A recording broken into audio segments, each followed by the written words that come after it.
Hello amazing leaders, and welcome to day 17 of the 90-day challenge. And sadly this is our last day about talking about amazing 3D goals that we've been setting. So how have you got on? The original challenge within the challenge was to create 200 or more goals for you to be able to set yourself some short-term goals. Maybe you've even achieved some of those in the last week or so. Some medium-term goals and then some longer-term goals as well. And today we're going to look at an even further goal. And I wonder, if I ask this question, how many people have got legacy or afterlife goals? How many hands would go up in a room of 100 people? Sadly, it's not very many, but I want to challenge you. Remember, we're amazing leaders, not average leaders here. So I want to challenge you. What type of legacy are you leaving behind? Whether you like it or not, you're leaving behind a legacy. You're leaving behind what people think of you and what you've done. And every single day you're putting things out there into the universe about what you've done and what you haven't done. So what do you want people to talk about you afterwards? What do you want to do to be able to help people after you've passed on to the next world? Before we do that, we can also obviously give, and give to other people, give our time, give our money, give our energy in different things that we can do to help and support other people. So give to charities. Do this throughout your whole lifetime, but maybe make a point of picking your charity or charities that you support and giving them something in your will so that they can go on to do even greater things after you've passed as well. And it's important, I think, how people kind of remember us. And do you know the story about how the Nobel Peace Prize came about? It's a very interesting story, and you can look it up online, but just briefly, the Nobel Peace Prize came about because the gentleman who invented TNT, the explosives, was mistakenly written up as an obituary in a paper. I think it was actually his brother that had sadly passed away.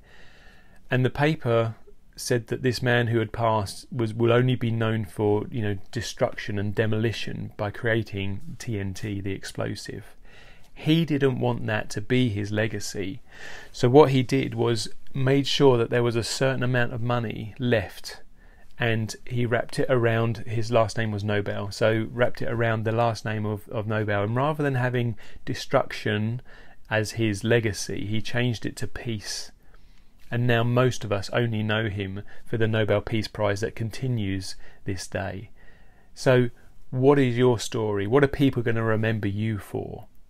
One way to help you to create that, if you're not quite sure where to start, is to set a 200-year goal.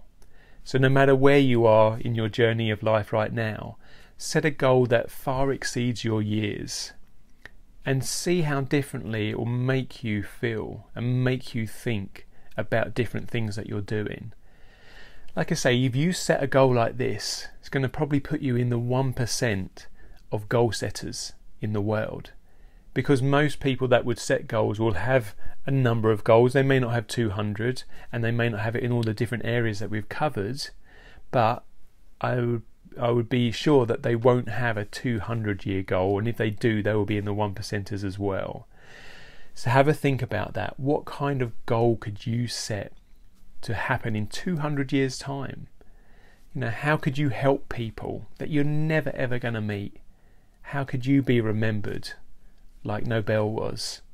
And maybe it's not as big as launching the Nobel Peace Prize. Maybe it's bigger than that. I don't mind. It's your goal. It's your dream. What could you do? When it really comes down to it all, what's important to you? What's really important to you? So I want you to spend some time thinking about this. And maybe you don't write your 200-year goal today. Maybe you need just some time to think about it and mull it over and talk about it with your partner or with your family or with your friends and get some idea about what kind of goal you could set that you would never see come to fruition. But make sure you document it and make sure you pass that documentation down through the generations so that they can continue, and make sure that your 200-year goal is ideally achieved, if not exceeded, and it's done even before then as well. Something that we can help to do that, to make sure that it is passed down and that your 200-year goal is achieved, is that we can take lots of photos and we can print them out and we can share them and we can document what we're trying to do. We can even do it in videos like this, and post them up so people can look back on them and think, wow, on that date and that time that person set a 200-year goal.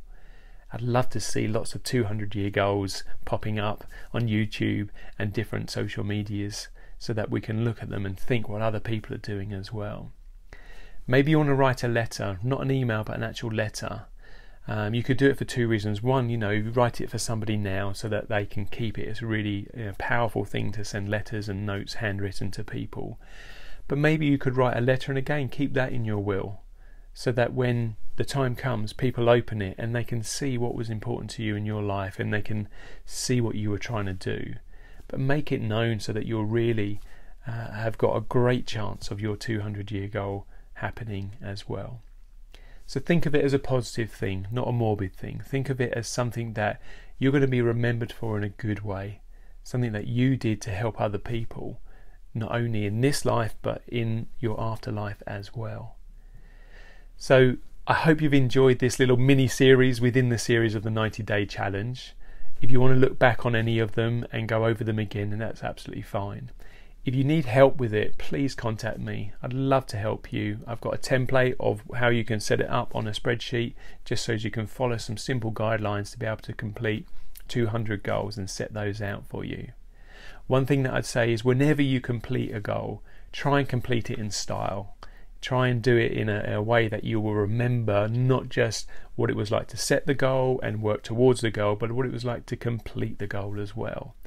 Don't just think, oh yeah, I completed that and it wasn't really a big event. Now some will happen like that because they won't be big things, but for the bigger ones, really enjoy them, really celebrate them. Enjoy them with other people around you, your family and your friends and your colleagues and your team members, and let them know this was a goal, this was something you were aiming for many years potentially.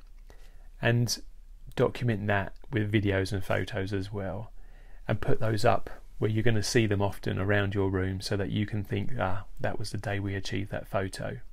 One of my favourite photos of our family is when we got our keys to the house in France that we love, and there's a picture of us just outside the door that we took, and it's got my wife, our two daughters and our dog and myself in it.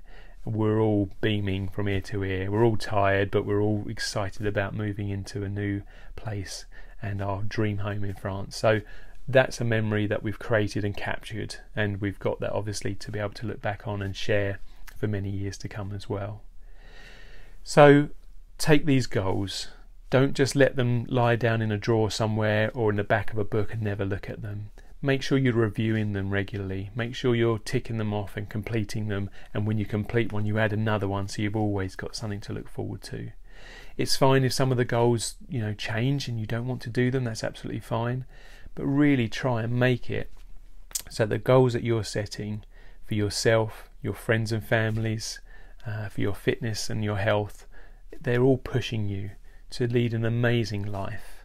I don't want anybody watching this to lead an average life. Life is too short for that. And hopefully setting these afterlife and these legacy goals will help you think about that as well.